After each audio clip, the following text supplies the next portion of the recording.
So we left off when we were talking about differentiability implies continuity. The thing that I told you guys to think about if you take your AP exam and they're asking you questions on the multiple choice, a lot of times it's like, which of the following are true? 1 and 2, 1, 2, and 3, 2 and 3. It's like those types of questions where you'll have these.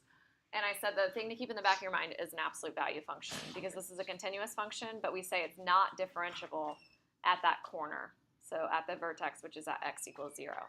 Okay, and we talked about right hand and left hand differentiability. So on the right side, the slope was 1, and on the left side, the slope was -1. Okay, so we're going to talk about right hand and left hand derivatives. So on this next one, it says find the left hand and the right hand derivatives at x equals 0 for f of x equals x squared if x is less than or equal to 0, and for x if x is greater than 0. So describe why the derivative does not exist. Guys, stop doing your homework back there. Pay attention. All right, so you could sketch this one out, or you can do the right hand and left hand derivative. So let's say I talk about the left derivative. Okay, the left derivative is going to use the values that are on the left of 0. So we would find f prime of x, and at this point in time, you would have to go through that painful, long derivative process. But today is the most exciting day in calculus because we're going to learn the shortcut in just a little bit. Yay! All right, so I'm going to do x plus h squared minus x squared all over h. I'm doing dot, dot, dot. Does anybody know what the answer is? Have you learned the shortcut yet? Is it 1, -1 over x to the third? Or is it negative x to the third? Where are you getting this negative x to the third? Will doesn't know it. On the homework, I basically... Nope, it is not. It is 2x. Okay, so we're going to have 2x. Now the right derivative, you would go through that same painful process. It's not that painful on these ones, but you know. And you would do 4 times x plus h minus 4 times x all over h. You guys can all see that one pretty quickly in your head. Can you see it? You have 4h over 4, which becomes 4. So its derivative is 4. So what we're saying is that on the left-hand side of the graph, at any x value, your derivative is 2x. And on the right-hand side of the graph, your derivative is 4. So what about at 0? So on the left side of 0, we would get 2 times 0, which is 0. But on the right side of 0, we'd still have that 4. Okay, so that's a little confusing, but if you see the sketch, I think you guys will be like, oh, is that what it's doing? So we said it was a piecewise function with x squared for negative values. Well, y equals x squared looks like this, right, a parabola. And then 4x for the positive values. Well, that's just a line, y equals 4x, right? So what we're saying is on the right-hand side, your slope is always 4. But on the left-hand side, your slope changes depending on what x is equal to. So if you think about it, if you drew out the whole parabola, right here at 0, 0, do you guys see how you have a horizontal tangent? The tangent would be perfectly flat.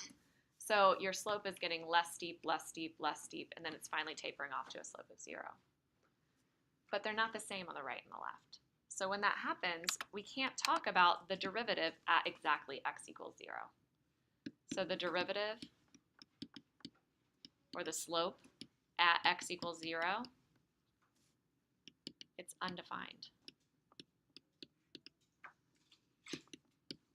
Because on the right side, it was 4, and on the left side, it was getting closer and closer to 0. And those numbers are not the same. Does that make sense? So that's what it means. That's when something's not differentiable.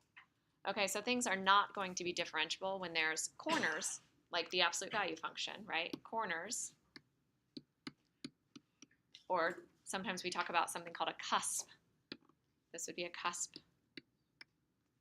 A little slightly different than a corner. Corners were straight. And it's also you're not gonna be able to take a derivative when you have a jump. So let's say you go here and then over here you have that. Because the left hand and the right hand derivatives are not the same. And then the last one is, well, maybe the right hand and left hand derivatives are the same. Like, see how the slopes are equal to 0 for both of these lines? But the slope at, let's say that's x equals 2. The slope at x equals 2, that would actually be undefined. Okay, you have to have a continuous function in order for it to be differentiable. Okay, and that's what that last theorem was. So if it's differentiable, then you know that it's a continuous function because only continuous functions are differentiable. Okay, But just because something's continuous doesn't mean that it's necessarily differentiable, because absolute value, think about that one, okay? All right. So the alternate definition, so some of you guys powered through on your homework and you did this anyway, good. So sometimes it's a little bit easier. So if I do f prime of a, I'm talking about a is equal to 0 in this case, so at 0. So I'm going to do f prime of 0 is the limit as x goes to 0 of f of x, which is x to the 1/3, minus f of a. Well, what's f of 0, guys? 0 to 1/3 is 0, all over x minus 0. So it works out to be x to the 1/3 over x, which simplifies a little bit into 1 over x to the 2/3. Okay, this is kind of a tricky one. What do you think the limit is here?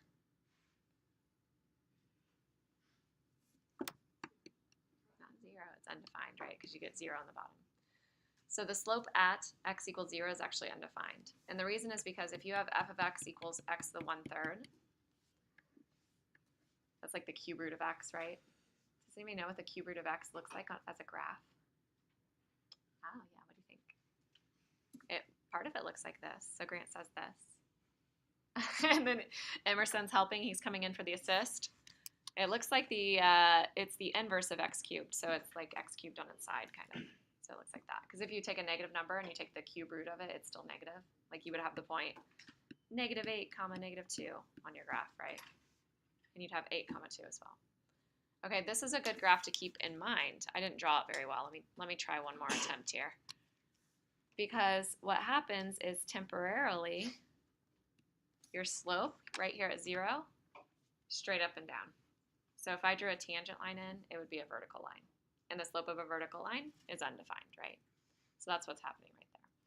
So you should always kind of keep in your back pocket in AP Calc like some different functions. So we've talked about absolute value of x. What's weird about it? It's continuous but not differentiable. This one is also continuous but not differentiable everywhere because at 0, the derivative is undefined. That's what not differentiable is. It's undefined, right? So keep that one in mind as well. All right, so derivatives do not exist at corners and cusps. They also do not exist at holes. So you could have something that looks like you're going to be able to have a derivative, like a slope somewhere, because you could talk about the slope of that tangent line. But there's not a point there in the first place, so we say that the slope there is undefined. And the same is true for endpoints. Like maybe you only have a portion of a graph, like something like that. Then it's not differentiable at the endpoints.